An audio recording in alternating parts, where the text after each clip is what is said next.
Si alguien te está diciendo que de aquí a 3 meses ya va a ser rentable, sí o sí, sal de él. A la pregunta de fondeo como negocio, lo que le interesa, que es curioso que tú suspendas el examen, ¿no? Si yo de aquí a aquí perdía $1.000, de aquí a aquí a lo mejor pierdo $3.000. ¿Cuánto es lo máximo que tú has visto gestionar en una cuenta por un trader? Así es, Tarjeta tuvo la amabilidad de venir desde el otro Emirato a traerme únicamente las llaves. Al tratarse de un país musulmán, entiendo que allí no se vende alcohol ni droga, podías comprar lo que aquí consideramos lujo relativamente económico.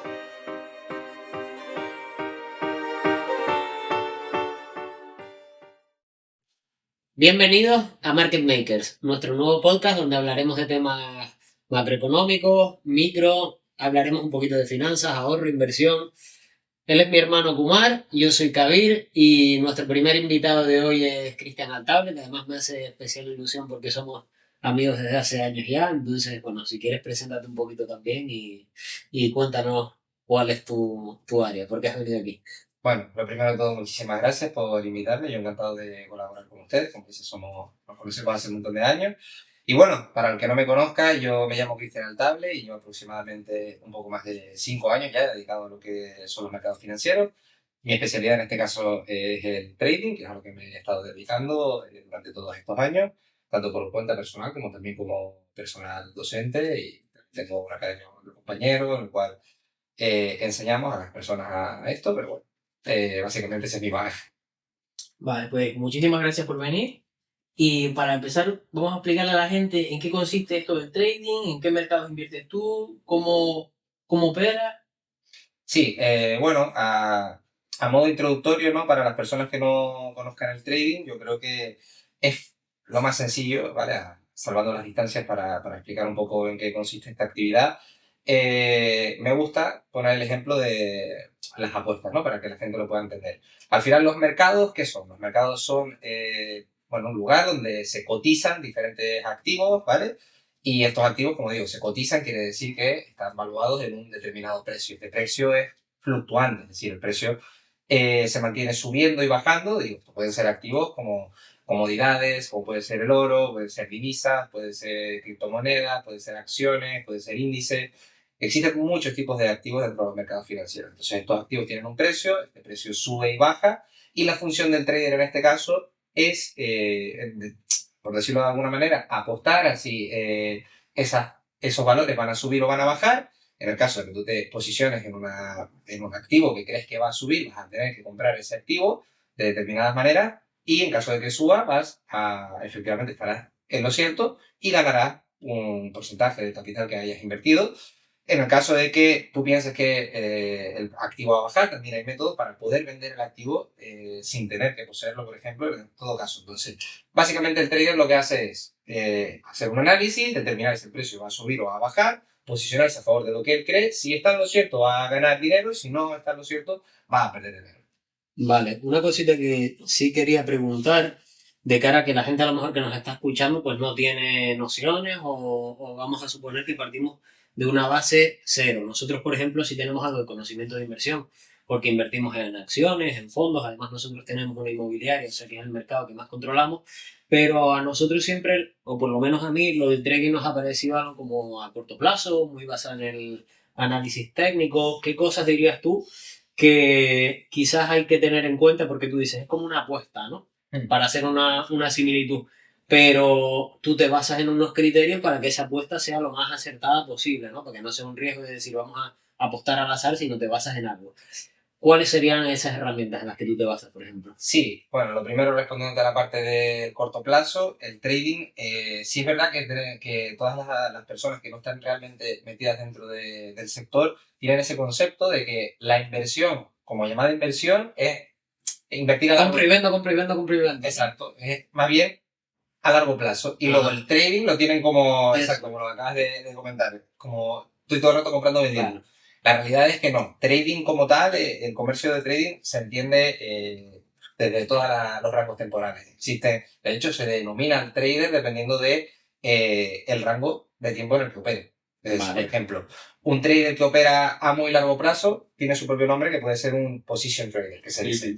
Luego, un trader que opera a largo plazo o a medio largo plazo se llama un swing trader. Luego, el trader que opera intradía se llama intraday trader. Y luego el trader que opera en variedades, como dice, compra-venta, compra-venta, compra-venta, lo llaman scalper. Entonces cada uno tiene su denominación, todos son Su traders. especialidad, ¿no? Entiendo que cada uno se especializa. Eso, cada una suele especializarse cada uno también en la operativa que más cómodo o con la que cual se sienta más cómodo a la hora de operar. Por ejemplo, yo soy trader intradía porque a mí me gusta como hacer mi trabajo y terminar mi trabajo al mismo día. Es decir, si yo entro a una operación, poder salir de una operación al mismo día, a mí me da una tranquilidad o cierta tranquilidad porque es en base a mi personalidad de no tener que estar aguantando operaciones hasta el día siguiente, ni tener que estar mirando las gráficas por la noche, sino simplemente yo tomo mi horario, opero de tal hora a tal hora, si se da la operación bien, y si no, pues no pasa nada hasta el día siguiente. Claro, pero yo entiendo que si hay traders que abren y cierran el mismo día y hay traders que abren y no cierran hasta dentro de un mes o están años o no sé el tiempo que puede hacer, eso depende un poco también del sector en el que estén invirtiendo. Por ejemplo, el que invierta en acciones a lo mejor tiene más riesgo del tiempo que no está operando, que se le vaya la inversión que ha hecho, mientras que a lo mejor una persona que ha invertido no, el euro a lo mejor no está volátil o cómo funciona eso. Sí, normalmente no depende, no depende. O sea, cada trader es libre de cualquier mercado, lo puedes operar tanto a largo plazo como lo puedes operar también a corto plazo. Entonces, independientemente del activo que estés operando, yo te digo, hay traders de índices, de acciones, de divisas, de criptomonedas, lo puedes mantener más o menos tiempo. Al final, lo que sí normalmente los brokers, que son las casas de intercambio que facilitan el acceso a mercado del trader, y lo que sería el broker es lo que te da el acceso a esas gráficas o a ese mercado. El mercado, ¿no? Exacto. La conexión entre el que opera y el mercado. Exacto. Eso es el broker, básicamente. Entonces, los brokers también tienen unas tarifas, unos fees que te cobran por operar. Entonces, cuando operas a más largo plazo, sí es verdad que por mantener las operaciones de un día para otro, te suelen cobrar también unas comisiones, aparte de la comisión que ya de por sí, de entrada y de salida de la operación. Entonces, esos son todos gastos que hay que tener en cuenta, pero bueno, que al final cada trader se ajusta a su operativa. A su criterio, ¿no? A su Exacto. forma en la que se siente cómodo. Comentabas que tú, por ejemplo, no te sentías cómodo dejando posiciones abiertas, ¿no? Y yo, que en su día tuve una asignatura de mercados financieros y nos traían gente que se dedicaba a invertir y todo esto, me sorprendía de que mucha gente se arruina al principio por no tener conocimientos a veces, pero ya no solo una inversión de a lo mejor moneda, lo tuyo, ahora hablaremos, pero tú lo que haces es operativo entre divisas, ¿verdad? Pero a lo mejor mantenían posiciones en acciones y les vence el factor emocional de decir, mira, lo dejo un montón de tiempo, veo que está cayendo, a lo mejor gente que ni duerme bien porque está todo el rato pendiente de la gráfica, entonces me imagino que va un poquito en función del carácter de cada uno, ¿no? Sí, sí, totalmente. Además, eso es algo también con lo que tienes que contar al principio, porque yo creo que al principio, seas quien sea, o vengas de donde vengas, cuando tú comienzas en el trading, tienes esa parte psicológica que es más difícil de aprender, porque tienes que esa prueba y error, estás en un ambiente en el cual no te han enseñado nada nunca. Entonces, en sí, yo creo que a la mayoría de las personas, y los alumnos que tengo también a día de hoy, les cuesta al principio adaptarse a eso de que el precio fluctúe, que dejar que las operaciones corran y lleguen hasta donde tú tienes previsto que vaya a llegar. Todo esto se hace a través de análisis técnico, luego lo podemos comentar también. Y efectivamente lo que te digo, o sea, independientemente del tipo de trader que seas, si trabajas a largo plazo o a corto plazo, tienes que dejar un cierto tiempo para que la operativa se desarrolle y llegue a los puntos que tú has establecido que debe llegar. Claro, tú marcas los márgenes, pero tienes que dejar que la cosa vaya dentro de ese puede fluctuar, es decir, puede pasar un tiempo. El precio no porque yo entre aquí y quiera salir de aquí tiene que ser una línea recta, sino el precio puede fluctuar en cierta medida alrededor de mi punto de entrada, tardar un cierto tiempo, hasta que finalmente establezca el movimiento que yo he predicho, en cierta manera, que haga. Entonces eso es algo a lo que tú te tienes que adaptar como trader al principio y que realmente nadie te explica, porque eso es algo que tienes que aprender por ti mismo, ¿no? O sea, tú evidentemente haces un análisis, pero no puedes esperar que ese análisis se cumpla en 3 minutos. Claro. Entiendo que en ese sentido, si tú tuvieras que empezar hoy otra vez a hacer trading, no tomarías exactamente el mismo paso que tomaste en su día, porque me imagino que en el camino habrás cometido errores, habrás consumido a lo mejor formación que no era válida. Si tuvieras que empezar hoy otra vez con el mundo del trading, ¿cómo le recomendarías a la gente que lo hiciera? ¿En qué formaciones o qué tipo de materias son las más importantes? Yo creo que si tuviera que comenzar otra vez, intentaría filtrar de alguna manera. ¿Sabes qué pasa? Que tú, esto es fácil decirlo ahora, pero tú cuando comienzas no tienes los conocimientos necesarios para filtrar. Y estamos sobreexpuestos también a mucho Exacto. contenido. Entonces, si yo hubiera sido capaz en su momento de a lo mejor tener más bagaje, más conocimiento para filtrar dónde podía conseguir la mejor información, entonces a mí me hubiera sido mucho más fácil. También yo en su momento quise aprender absolutamente todas las metodologías y realmente eso tampoco creo que fuera tan positivo viéndolo ahora un poco en ¿Crees que a lo mejor perspectiva. es mejor posicionarse en una rama que intentar abarcarlo todo y no ser especialista en nada? Sí, yo, claro, como también todos los cursos que aprendí, pues casi todos eran de fuera, pues iba a un trader. A lo mejor uno hacía scalping, el otro hacía intraday, el otro hacía swing trading, y me hacía 3 cursos diferentes, los 3 cursos eran metodologías diferentes, y no terminaba tampoco de centrarme en una sola y aplicar esa. Entonces también acababa un poco confundido porque unos utilizan una cosa, otros utilizan otra cosa, otros Herramientas, utilizan otra cosa. También con el tiempo vi que algunos no era tampoco un fantasma. sí, no era tampoco de las personas que te gustaría aprender, viéndolo un poco de perspectiva también luego, porque en el momento no lo sabes, no tienes ese conocimiento necesario para filtrar. Entonces, bueno, principalmente, ¿qué le recomendaría yo a la gente? Pues que dentro de su propio conocimiento haga un pequeño filtro, un pequeño research, cuánto tiempo lleva, si te puedes fiar de esa persona o no, evidentemente vas a necesitar a alguien que te enseñe, y luego eh, tener en cuenta que no es algo lo que de aquí a 3 meses, si tú, por ejemplo, algún filtro que puedes tener, si alguien te está diciendo que de aquí a 3 meses ya vas a ser rentable, sí o sí, sal de ahí. O sea, Claro. eso es una mentira, o sea, nadie te puede prometer eso. Habrá personas que lo consigan en ese tiempo, habrá personas Y que lo habrá consigan más. casualidades en todos los mercados. Exacto, Nada, que como puede todo. ser que pegó los pasos en su momento y ya está, Exacto. ¿no?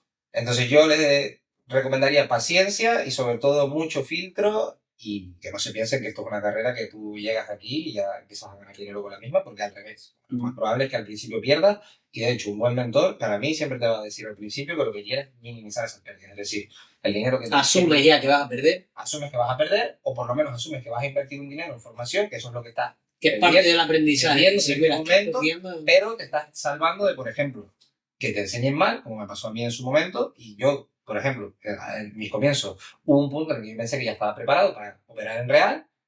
y no. ¿Qué hice? Invertí mi propio dinero ya para empezar a operarlo en real y luego me di contra la realidad. Me di cuenta de que no estaba preparado todavía para empezar a operar en real. Entonces, me estoy ahorrando o ahórrate ese dinero que vas a perder en real, gástalo en formación, alguien que te enseñe de verdad y que te diga también cuando estás preparado para ya luego dar el salto.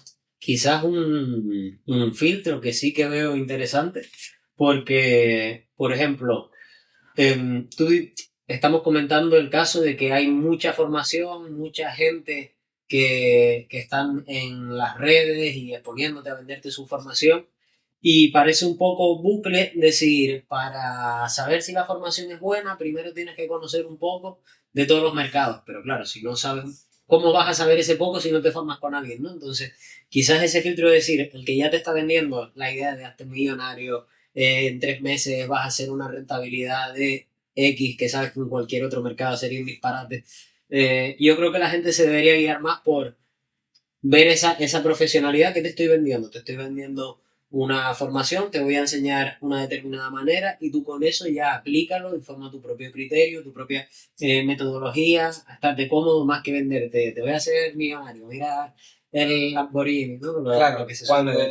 cuando se vende más el estilo de vida que vas a tener, los ingresos que vas a tener, que la propia habilidad en sí, ya mal. Claro, O sea, a ti lo que te tienen que prometer en todo caso es que te van a enseñar a una habilidad, a desarrollar una habilidad que vas a poder tú aplicar. Y luego, evidentemente, que te prometen rentabilidades es como decirte, sé exactamente lo que va a pasar en el futuro. Claro. Pues, Ni siquiera sabemos lo que va a pasar en el futuro. O sea, tú mañana puedes ver un cisne negro o lo que sea y los mercados se van hasta abajo. A ti lo que te interesa es aprender una operativa a la que te puedas adaptar al mercado. pero no puedes prometer que vas a sacar una rentabilidad porque evidentemente un mercado expandiendo no va a ser lo mismo que un mercado consolidativo en el cual el precio no se está moviendo prácticamente apenas. Vas a poder sacar menos puntos o vas a poder sacar menos trades normalmente que un mercado que sí está avanzando en una dirección, ya sea bajista o alcista. claro. Y una vez obtenido estos conocimientos, una vez ya nos hemos formado, ya sabemos que somos capaces de operar, ¿cómo puede uno ganarse la vida con el trading? Háblanos un poquito, si quieres, de las cuentas de fondeo, cómo funciona todo esto. Sí, la principal salida, que sí es verdad que yo considero que hay a día de hoy, para los traders, no teniendo que arriesgar capital propio, es, como tú bien has comentado, las cuentas de fondeo. Explico lo que son las cuentas de fondeo. Las cuentas de fondeo son empresas al final que también llevan operando pues, alrededor de 5 años o 4 años más o menos, las que son las más longevas, en las cuales los traders hacen por un precio, evidentemente, o sea, pagan a las empresas por una prueba en las cuales la empresa le facilita unos fondos ficticios, en todo caso, al trader, ¿vale? Entonces, con esos fondos que le facilita la empresa al trader, el trader tiene que sacar una rentabilidad con unos parámetros de riesgo. Es decir, te van a poner unas condiciones en las cuales tú tienes que operar para que consigas un requisito de rentabilidad y también para que mantengas unos requisitos de drawdown. Quiere decir esto, el drawdown, para el que no lo sepa, son las pérdidas máximas a las que puedes enfrentar la cuenta. Es decir, si yo te doy una cuenta de 100.000 dólares, en este caso ficticio, tú vas a tener que conseguir un 8 o un 10% de eso, es decir, llevar la cuenta de 100.000 a 108.000 o a 110.000 sin que esa cuenta afronte pérdidas del 10% máximo o del 5%. ¿Pero en qué periodo de tiempo estamos hablando? Ahora mismo, bueno, esto es una de las principales también avances en la industria de las empresas de fondeo. El tiempo es completamente ilimitado. Sí es verdad que cuando nacieron estas empresas, y me parece interesante también comentarlo, casi todas las, bueno, por no decir todas las empresas, tenían un periodo establecido máximo para pasar la prueba de un mes.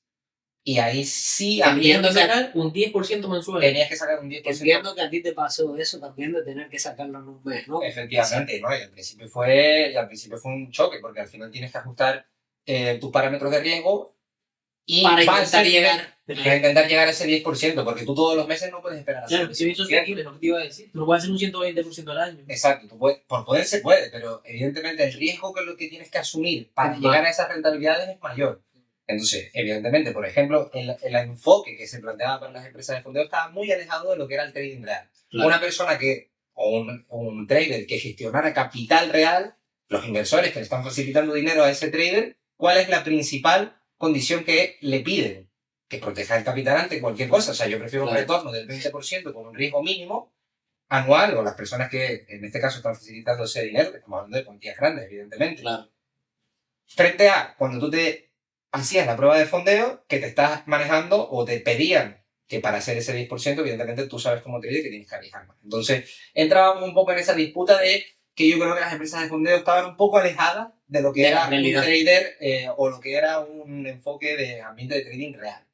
Ahora, evidentemente, con la supresión de ese tiempo y añadiendo un tiempo límite, para mí es más viable. Sí, es más viable y creo que se aboga por un trading muchísimo más sano, de que evidentemente la persona que va a hacer una cuenta de fondeo no es solo una persona que empieza a arriesgar a lo loco y a lo mejor saca una cuenta, más estable en largo plazo. Exacto. Y acostumbras al trader también no solo a saber gestionar cuentas de fondeo, sino también luego a adaptarse para poder gestionar capital real, ¿vale? O sea, que van de la mano. O sea, el enfoque puede ir de la mano, no como antes, en el cual antes podías vivir en las cuentas de fondeo a lo mejor arriesgando muchísimo, pero eso como trader luego de la vida, de luego irte a un fondo, tal, tu operativa a lo mejor no te valía, porque esos riesgos no son los que manejan ellos. Al final, para hacerlo básico, para que lo entienda a lo mejor un público, porque es verdad que quizás nosotros nos movemos en unas conversaciones en las que estamos muy acostumbrados a hablar de ciertas cosas, pero yo también me pongo en el caso de alguien que tenga nociones cero, ¿no? Entonces,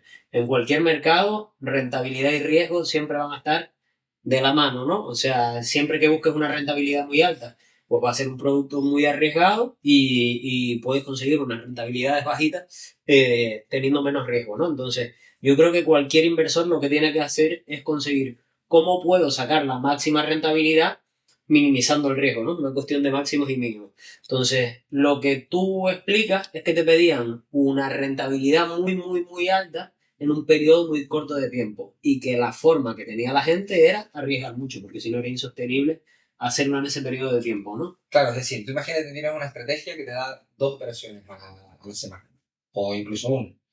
Entonces, si tú tienes un mes, tienes 4 semanas operativas, en esas 4 semanas operativas vas a hacer, ponle, con el ejemplo que te acabo de poner de 8 trades. Esos 8 trades los ejecutas con un 1 a 2, con un 50% de acierto, de tasa de acierto. Es decir, has ejecutado 8 trades, 4 han sido stop loss, por lo tanto es un menos 4%, arriesgando un 1%, ¿vale? Estamos hablando siempre que cuando nosotros arriesgamos lo hacemos en base al porcentaje de la cuenta. Y luego ganas otros 4 y esos 4 te dan un 8%. Entonces estarías en un más 4. Ya tú sabes que con esa estrategia, ya no llega. Arriesgando un 1 no llega. Ya no llega. Claro. Es decir, entonces, ¿qué vas a tener que hacer? Si replicas la misma estrategia, a lo mejor arriesgando un 2, arriesgando un 3, es el momento en que llega. Pero sabes que también, no es la decisión correcta si te dedicaras a eso. efectivamente, ¿es la decisión correcta o es la decisión que tenías que tomar en su momento para pasar las pruebas y obtener tu objetivo final, que era... Es un que- examen al final, ¿no? Como si yo te digo, te pongo un examen, tienes que hacerlo en tanto tiempo y dar estos resultados. Y si no, no pasa. Exactamente. Y una pregunta por curiosidad. ¿Nunca se te ha dado la situación? Yo entiendo que cada operación llevará sus matemáticas, llevará sus cálculos, llevará su metodología, pero nunca se te ha dado la situación en la que tú tengas la intuición o tú tengas alguna información o el mercado va en una dirección que a ti te indica aquí voy a arriesgar más de lo que debería. En muchas ocasiones, esto es un punto también dado por la experiencia.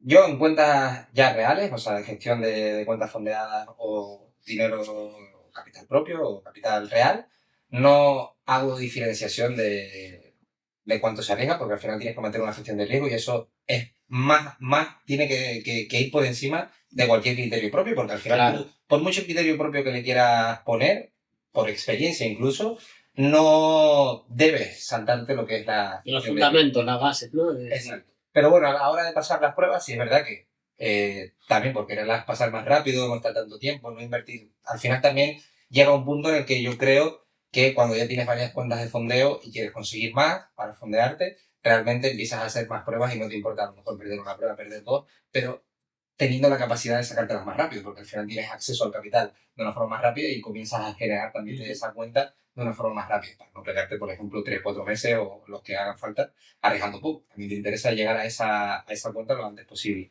Entonces, en esos casos de las cuentas sí a veces hago diferenciación por experiencia, como tú dices, de decir, espero que el movimiento se dé, que bueno, que no es todo solo por experiencia o intuición, sino también lleva sus parámetros técnicos, de que coincidan muchas cosas, y a la hora de hacer tu análisis técnico, cuando coinciden muchas cosas, suele ser una situación más probable, entonces tú intentas poner tu capital siempre en los escenarios de alta probabilidad.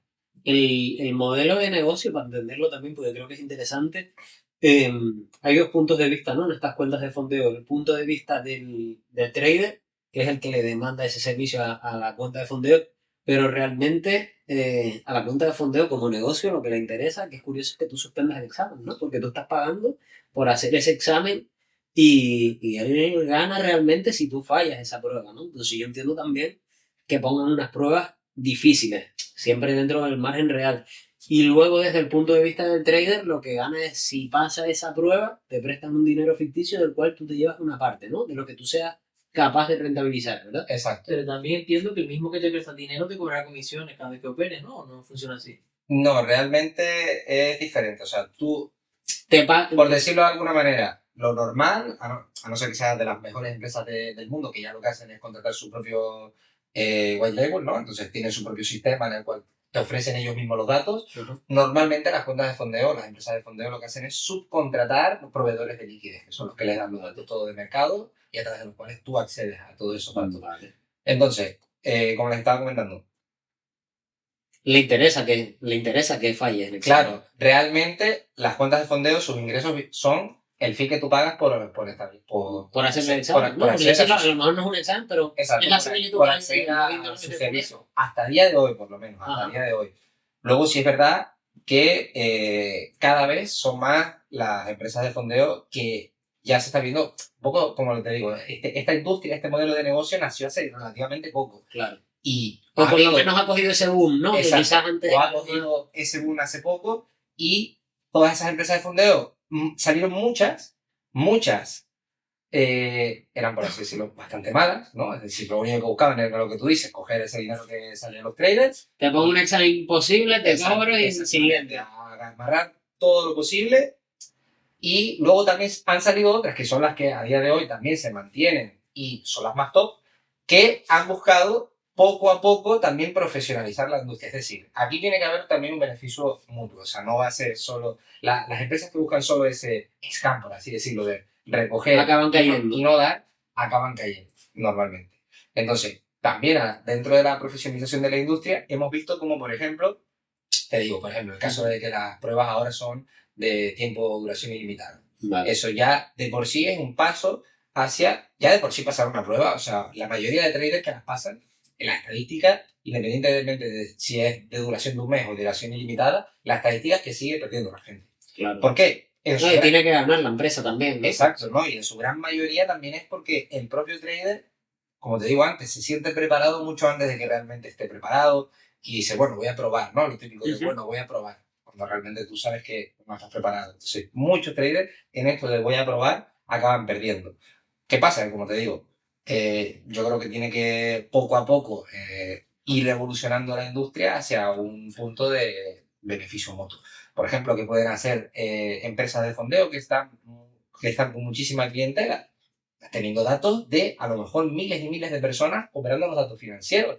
Tú ahí, hoy en día, con los trabajos que hay de ya, con los trabajos que hay de analistas de De datos, análisis de datos. puedes sacar estrategias rentables, puedes sacar horarios rentables, puedes copiar a los propios traders rentables de tu plataforma, puedes invertir en un fondo de inversión y hay muchas formas de rentabilizar también a tus propios usuarios para tu propia ganancia. Entonces yo creo que poco a poco las mejores empresas o las empresas que creo que más van a perdurar en el tiempo van a también hilar no solo el beneficio del que pierde, sino de todo lo que yo tengo también que es bueno, que está entrando dentro de mi empresa, que al final son gente que genera dinero, que son capaces de generar dinero dentro de los mercados financieros, porque eso al final es lo mismo. También creo que las empresas deben empezar a aprovechar todos esos datos de los que disponen. ¿Tú crees que es una cuestión de te mejoro las condiciones porque he encontrado otras vías de rentabilizar, por ejemplo, esos datos o esas estadísticas y trabajarlas? ¿O crees que también como la industria está creciendo y son más las empresas que entran a hacer este fondeo, ¿no? Y hacer el apoyo a los traders, que quizás la competencia, en todos los mercados cuando hay competencia, quien se ve beneficiado es el consumidor, ¿no? Y en este caso el consumidor del servicio es el trader. Si el trader tiene más empresas que compiten entre ellas y tiene donde elegir, quizás eso también ha provocado, ¿no? Que una vía de competir sea mejorarle las condiciones que le da el trader. Puede ser, ¿no? Sí, no, eso sí, Eso también ha afectado. 100%. Yo creo que es un poco 50-50.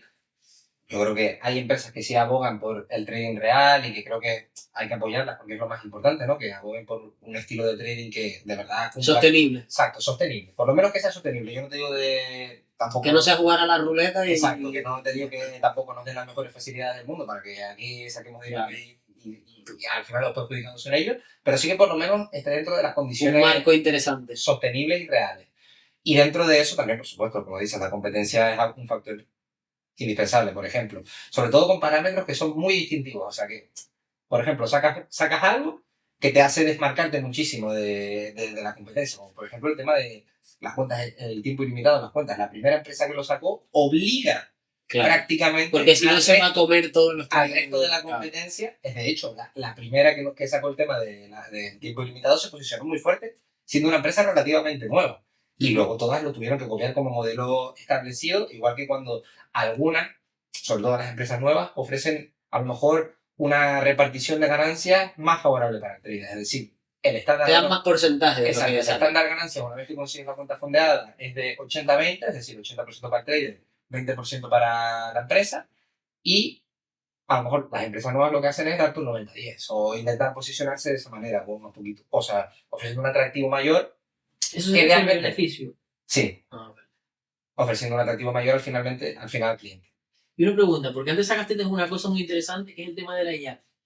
Y si, eso es la ignorancia, si todo lo que tú haces lleva una métrica, tú no te sales unos parámetros, es todo matemática, operativa, y no entra nada en la parte humana ni en la parte emocional, eso no se puede programar una IA para que haga trading. De ahí, las habrá, ¿no? De ahí nace el trading algorítmico, del cual yo no manejo. Conozco traders que sí son algorítmicos. Funciona, no son rentables. Sí, realmente, a ver, como todo, también el mercado es cambiante y el algoritmo, si no lo cambia alguien, no cambia solo, ¿entiendes? Exacto, entonces tiene que jugar con los parámetros, que te digo, desconozco exactamente cuáles son los parámetros que hay que cambiar, pero sí es verdad que cuando juegas con algoritmos, IA, etcétera, lo que tienes es un acceso a un análisis de datos que para las personas que saben configurar y saben... La parte humana es saber cuándo cambiar la estrategia. Es darle los parámetros, entiendo yo, ¿no? Porque no será solo...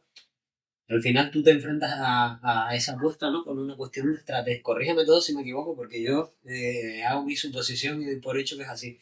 Pero tú te enfrentas con una estrategia que al final esa estrategia nada más se basa en delimitar parámetros, ¿no? Yo hago miro, yo creo que la tendencia va a ser esta, pues le digo cómo tiene que ir en esa tendencia, hasta dónde estoy dispuesto a llegar y ver si acierto en esos parámetros. En el algoritmo al final, el que lo programa también le dirá al algoritmo en qué tiene que basarse, ¿no? Sí, al final el trading algorítmico es puramente basado en datos. Vale. Es decir, puramente basado en datos medibles y cuantificables. Es decir, cierres, aperturas del precio, movimientos del precio en pips, todo tiene que ser número Condicionantes, matemático. ¿no? Pero yo le doy condicionantes. Si esto pasa esto, haces esto. Si esto pasa esto, haces esto. Exacto. Luego, el trading discrecional, que es lo que hago yo en mi caso, es más basado en análisis técnico y utilizo otros parámetros que a lo mejor no son cuantías de números, como puede ser cuándo buscar el movimiento más potente del día.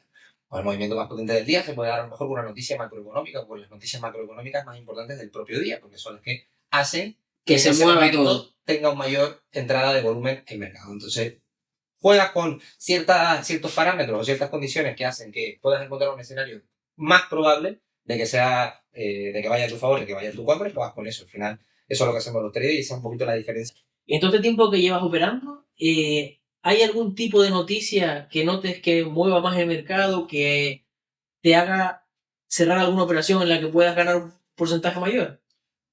Bueno, a la primera sí, a la segunda hay que aclarar que sí es verdad que yo por lo menos no soy un trader que opere o por lo menos anticipe qué es lo que va a pasar con las noticias, ¿vale? Porque sí es verdad que hay momentos de alta volatilidad en el mercado, mucha alta volatilidad en el mercado, como por ejemplo, te pongo el ejemplo de las tres noticias que más suelen mover a nivel macroeconómico, que son los cambios de los tipos de interés, porque afectan a nivel macroeconómico.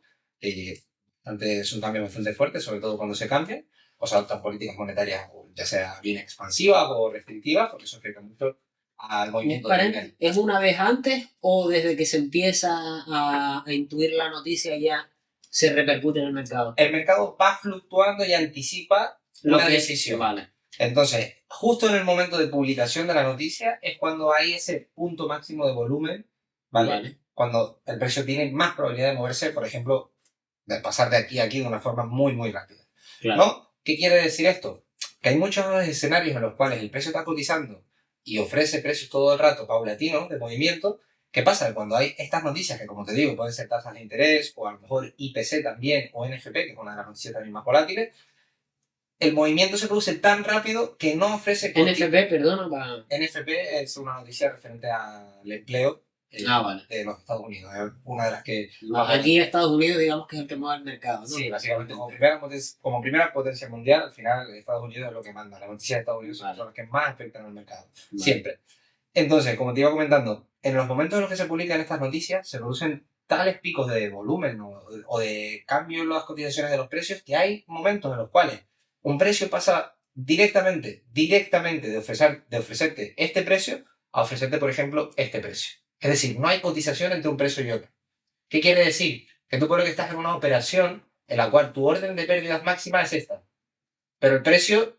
Uy. Tú pones que estás en una operación en la que tu punto de pérdida máxima es esta. Vale. Pero el precio que se nunca ofrece... Nunca llega a pasar por ese punto. Exacto, pero el precio siguiente que se ofrece es este. Es decir, si yo de aquí a aquí perdía $1.000, de aquí a aquí a lo mejor pierdo $3.000. Pero... Y como no se ha ofrecido mi punto, nadie te garantiza que ese punto se vaya a respetar, nadie te lo garantiza. No pero se ejecuta, por ejemplo, a mí... Se ejecuta en el siguiente punto que sucedió lo que tú dijiste. O sea, si por ejemplo yo digo, mira, puede llegar hasta 1.10 y se queda y directamente entre 1.10 y 1 no sigue, se ejecuta en 1. Se ejecuta en 1. Exacto. Vale. Entonces, como traders, no solo eres analista, sino también eres gestor del riesgo de tu cuenta. Entonces yo principalmente siempre acabo manteniéndome, o en la mayoría de los casos, manteniéndome fuera de mercado de noticias de alto impacto, como las que te acabo de decir, para sobre todo evitar, darte cuenta que trabajando con cuentas de fondeo también tienes unos parámetros de gestión de riesgo diario, por ejemplo, de que no puedes perder X porcentaje diario de la cuenta.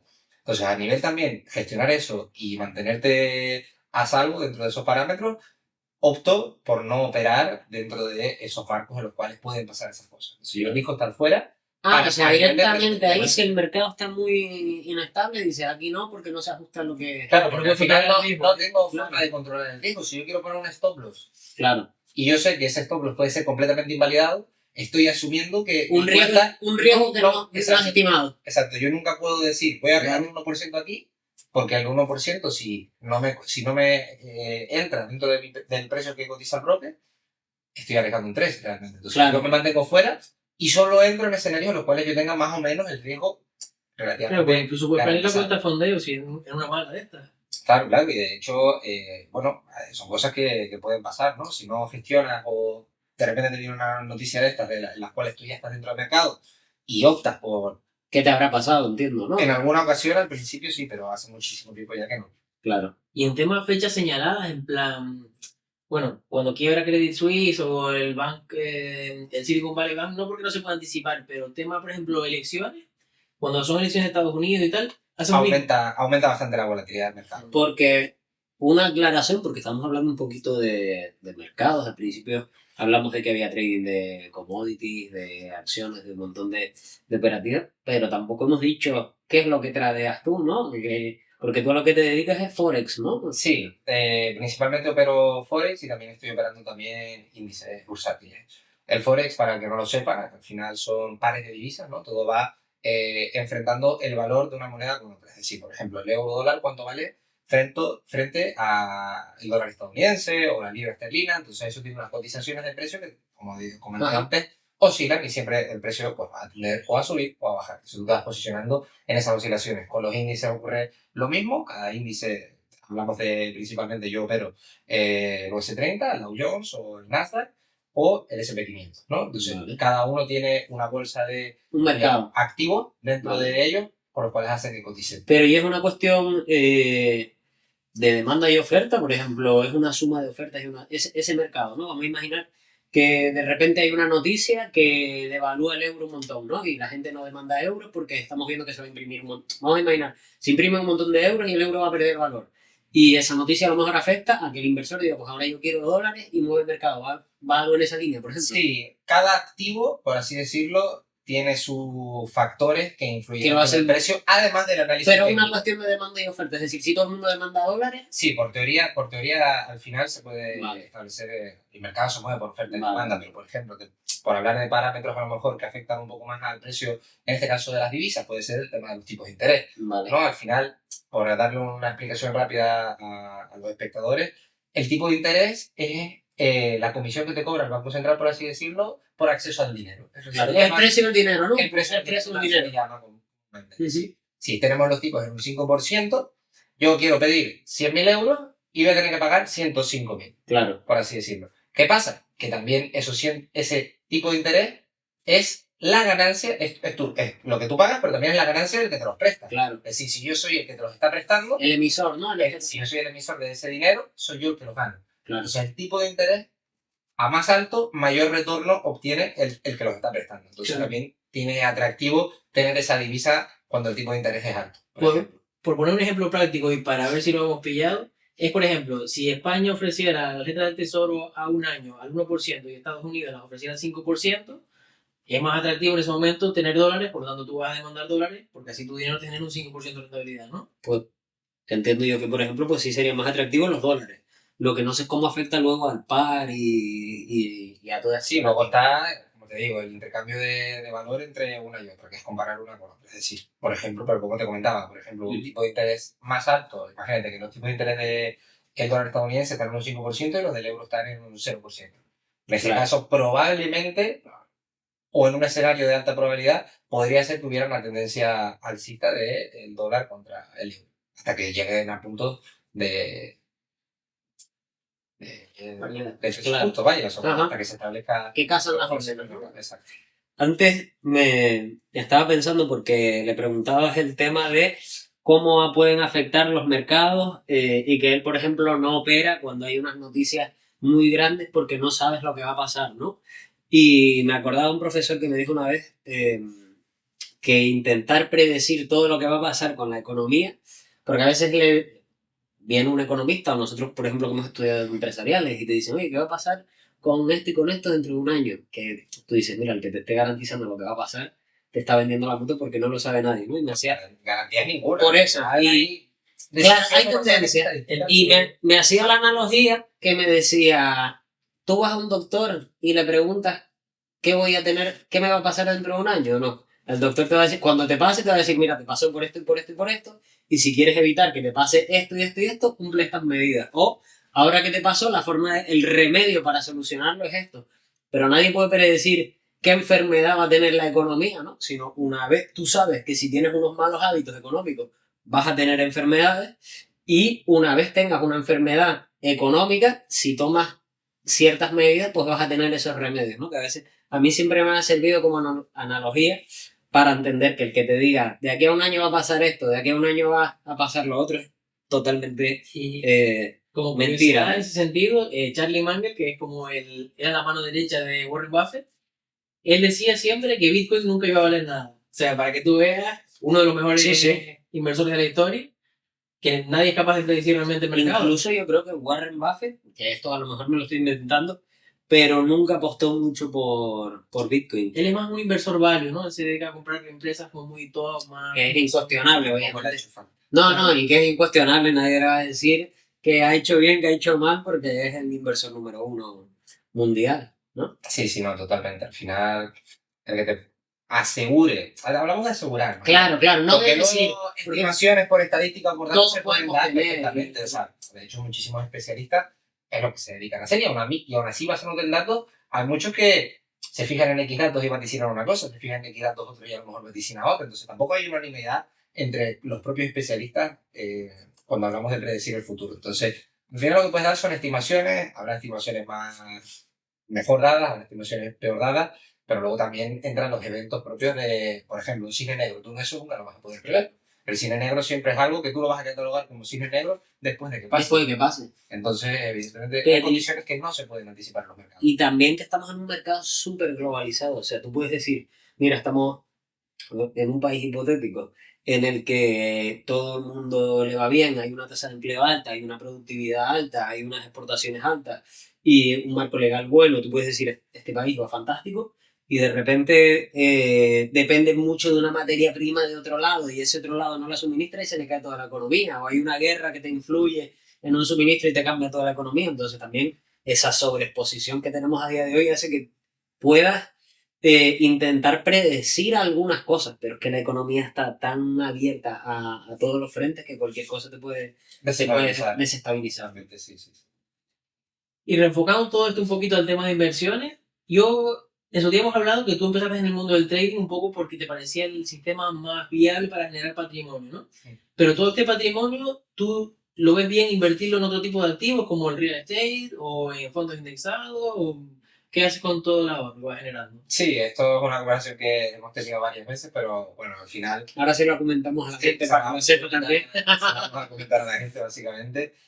Al final, como te digo, yo, viniendo de lo que es la producción de capital, sin tener capital que mover, que es la situación, en este caso, que yo me encontraba al principio, por ejemplo, con el tema de las cuentas de fondeo, primero que me gustó muchísimo el trading cuando yo vi con él. O sea, era algo que me llamaba muchísimo, todo el tema de los mercados financieros. Luego, evidentemente, eso al principio, luego vas indagando y viendo cómo, si adquieres esa habilidad, si es viable tener ingresos y a partir de ahí escalar. Entonces, bueno, para la persona que viene de cero o con poco, yo el trading sí es verdad que, sobre todo con el tema de la salida de las empresas de fondeo, lo veía como, ciertamente, Un trabajo, un recurso. sí, como sin tampoco tener que invertir unas grandes cuantías, podías ya empezar a generar Una fuente de ingresos. una fuente de ingresos, exacto. El real estate, en este caso, que es el sector de ustedes, y ustedes lo van a conocer muchísimo mejor que yo desde mi punto de vista, por darles mi opinión personal, lo veía y lo sigo viendo en cierta medida como un mercado en el que necesitas de un capital inicial y entre mayor capital inicial tengas para comenzar, para mí mucho mejor. Lo tienes más fácil, eso sí es verdad. Va a ser muchísimo más fácil. O sea, hay formas de acceder. O sea, yo imagínate que quiero una propiedad. Una sería vía financiación, otra sería a lo mejor un tipo de alquiler con opción a compra. Su arriendo, ¿no? Yo arriendo una propiedad, soy capaz de generarle mayor beneficio y se la arriendo a unas terceras personas, a lo mejor ya sea arriendo una propiedad, le saco un montón de habitaciones y alquilo por habitaciones, ¿no? Que es cosa que sea, o compro, reformo y revendo y es una forma de... Pero la inversión tradicional, y más como lo tenemos entendido en España, que es comprar una segunda vivienda y cuando no la estoy usando la alquilo, o pues mira, tengo un dinero en cuenta corriente y para tenerlo en la cuenta corriente me compro un piso y se lo alquilo a alguien, sí que es un mercado en el que entrar con dinero. O sea, no es obligatorio, pero la forma de entenderlo tradicional es esa. En todos los mercados, cuanto más recursos tengas, obviamente más fácil es. Pero tenemos que entender que recursos no es solamente dinero. O sea, recurso puede ser tu capacidad para negociar para sacar una ocupa. Puede ser tu conocimiento de convertir un local en vivienda. O sea, recurso también puede ser información, no solo puede ser... Claro. Pero en todos los mercados, ¿eh? La información al final, en los mercados de competencia, siempre que sepas más que otro, pues tienes la ventaja. Exacto. A mí que en este caso, justo por ejemplo acabas de poner, ¿qué era lo que me gustaba del trading? Que lo veía como un sector en el cual dependo de mí mismo. Claro. No dependo de tener que, por ejemplo, bueno, si una red de contactos siempre está bien para cualquier caso, pero en este caso, si tú eres rentable por tu cuenta, te lo puedes montar. Si tengo mis conocimientos. Y luego ya escalar. Pero el principio era algo que dependía básicamente de ti y de tus habilidades. Entonces eso era algo muy atractivo para mí en un principio y sobre todo, como te digo, sin tener que invertir una gran cantidad de capital que en su momento no tenía tampoco. Claro. También te quería hacer una pregunta un poquillo más morbosa en el sentido de decir, ¿cuánto es lo máximo que tú has visto gestionar en una cuenta por un trader? En una cuenta... O no en una cuenta, sino en una cuenta no, pero lo máximo que le confíen que yo sé que ha estado alguien bajo gestión es ahora mismo, bueno, pues es mi compañero Alex, es un gran ejemplo, un trader que, bueno, compañero con el que tengo yo la formación, que se llama Nova Trading. Y bueno... Porque Cristian, para que no lo sepa, formación, que luego lo comentaremos también. Sí, bueno, pero básicamente, bueno, mi compañero Alex Fournier, que llegó a gestionar pues casi 2 millones de dólares en cuentas fondeadas. Así que, y además en un periodo de tiempo súper corto, que, bueno, como te digo, en su momento también no solo le enseñé yo, sino entre los que estábamos en ese momento, y fue alumno también de David Biota. Y la verdad que la progresión que tuvo en su momento y lo que hizo de pasar de 0 a 100 en un periodo corto de tiempo fue... O sea, que entendió el concepto rápido. Sí, fue una persona que se le da, como comentábamos, hay gente que lo consigue de una manera muy rápida y hay gente que evidentemente se va a o no va a tener las facilidades tanto mentales como técnicas para aprender las cosas en ese periodo de tiempo. En este caso Alex sí lo consiguió y es la persona que yo por lo menos conozco de forma personal que ha gestionado más capital. Vale, y respecto al sector inmobiliario, ¿te ves invirtiendo a largo plazo? Ya comentaste que sí lo veías algo de cara a gente que tuviera un poquito más de dinero, pero ¿te ves invirtiendo a largo plazo en inmuebles? ¿Cómo lo ves a nivel riesgo, rentabilidad? Todas las inversiones tienen riesgo, rentabilidad y liquidez, ¿no? Obviamente quizás la liquidez es la pata de la que coge la inversión inmobiliaria, pero en riesgo es un riesgo muy bajo relativamente y la rentabilidad yo creo que sí en ese perfil de riesgo pues es interesante, no sé cómo lo ves. Y te permite un poco diversificar también. Sí, exacto, no, totalmente. En cuanto a relación, riesgo, lo que estás arriesgando, beneficio, en este caso, a mí me parece que sigue siendo la inversión principal. Y dentro de lo que cabe, yo sigo diciendo, o sea, las personas con mucho capital, lo que más les interesa, ya te digo, hablamos de personas que tengan de medio millón para arriba, evidentemente a esas personas les interesa en cierta medida ya, ¿no? Yo creo que todos concordamos, proteger ese capital. Más protegido que el ladrillo, como se dice, poco lo vas a tener. Y que la gestión es muy pasiva también, ¿no? Al final en una acción, en un fondo, quizás si estás más expuesto, más preocupado por el mercado, qué va a pasar aquí, qué hizo esta empresa, qué decisión tomó. Y el otro la parte mental, se percibe, exacto, como, bueno, yo lo dejo ahí, va generando y no me tengo de qué. Exacto, y bueno, hablamos que a mayor cantidad de dinero, los porcentajes siguen siendo, a porcentaje bajo siguen siendo cuantías sustanciales, por así decirlo. Claro. Entonces yo sí lo veo como para medio o largo plazo, cuando ya tenga, bueno, establecido todos los objetivos. Haremos cosas, entonces. Sí, por supuesto, sí. Siempre yo creo que invertir en inmuebles es tirar por lo seguro, es tirar por cuando ya tengas pues ese capital que tú ya quieres tener, empezar a diversificar y empezar a establecerte, ¿no? Establecer las bases de lo que será tu economía futura. Exacto. Y cambiando un poquito de tema, todo este mundillo del trading a ti te ha llevado a vivir una temporada en Dubái, ¿no? Sí. ¿Qué tal está la vida por allí? ¿Qué nos puedes contar de Dubái? Pues sobre todo, diferencias culturales a lo mejor, ¿no? Que puedas haber de vida. Sí, la verdad que, bueno, todo el tema del trading me llevó también a vivir un año en Madrid y luego estuve también un año en Dubái. La verdad que súper bien. Qué pena que no coincidimos ahí en Madrid. Sí. Pero la verdad que Dubái fue una experiencia increíble. Fue una experiencia increíble, yo me lo pasé súper bien. Sí es verdad que el choque cultural se nota y no se nota porque ahora mismo en Dubái hay muchísimos extranjeros. O sea, yo diría que es una de las capitales del mundo financiera y, bueno, empresarios de todo el mundo, personas de todo el mundo, tanto a nivel turístico como a nivel empresarial, se han establecido allí. Entonces, es un sitio donde ves mucha variedad cultural en este caso. Entonces, bueno, a nivel cultural, ¿qué es lo que más me chocó? O me sorprendió, chocó tampoco. Diría que, que las personas de allí son como muy cercanas, muy serviciales, Ajá. todo el mundo nativo de allí o que trabaja en esos lugares tienden mucho a...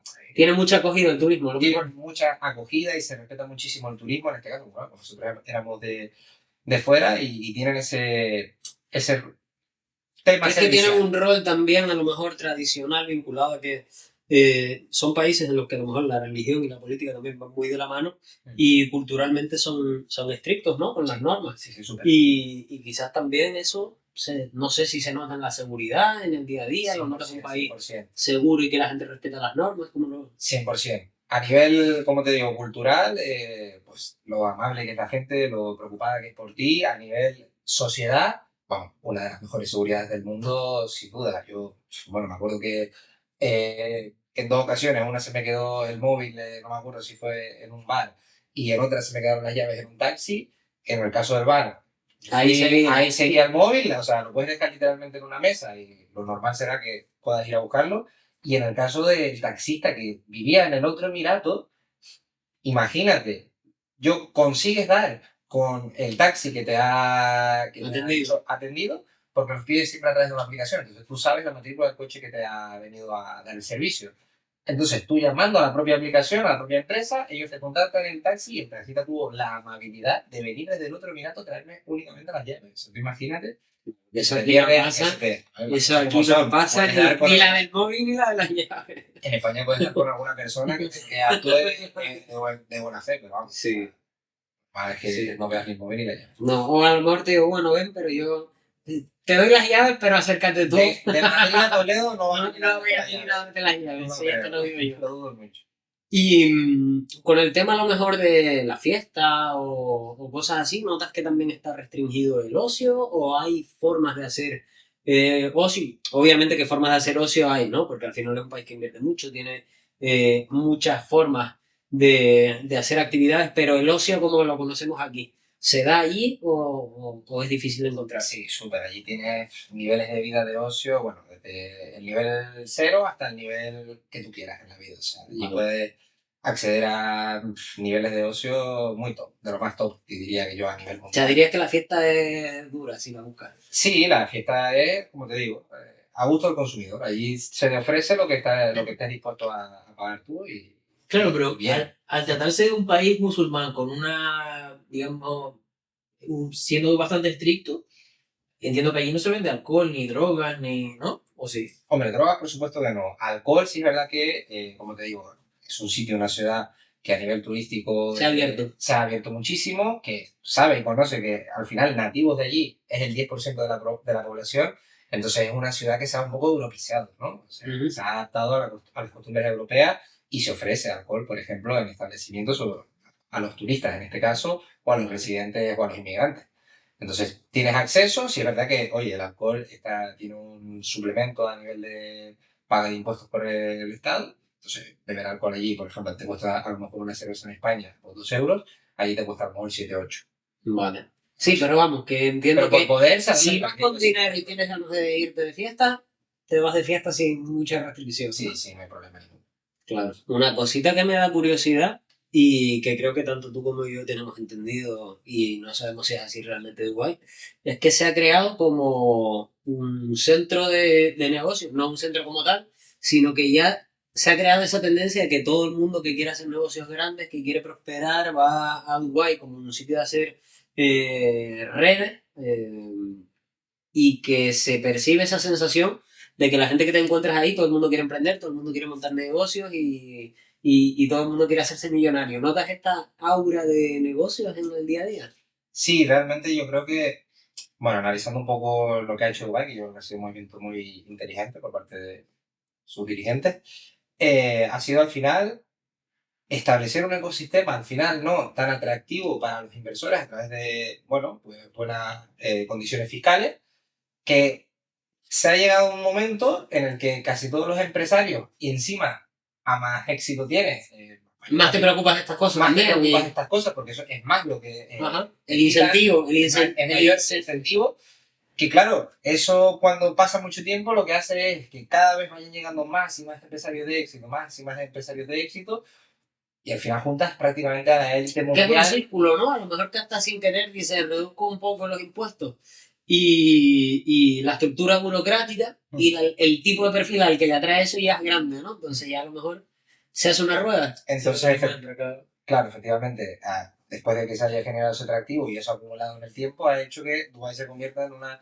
ciudad, básicamente, que ha reunido a muchísimo empresarios, muchísimo inversor que quiere establecer su fuente de operaciones dentro de Dubái. ¿Qué te lleva a eso? A que el ambiente o el círculo social o el círculo de contactos a que puedes tener acceso dentro de ese lugar o dentro de ese sitio sea muy bueno. Entonces, evidentemente, muchísimas personas luchan por establecer su centro en Dubái porque también, como te digo, no solo te va a facilitar a nivel fiscal, sino también a través de la red de contactos que puedes generar. Claro, el círculo de hasta amistades que puedes hacer ahí, te das cuenta de que todo el mundo es gente interesante, ¿no? Exacto, y que te puede interesar no solo para tu propio beneficio, sino que puedes establecer relaciones interpersonales muy buenas y que puedes beneficiar tú a otras empresas o beneficiarte de lo que otras empresas te pueden ofrecer. Entonces, el ambiente es muy bueno, aparte de que, como hemos comentado antes, también la ciudad para, como facilidades para vivir y el nivel de vida es muy bueno en Dubái.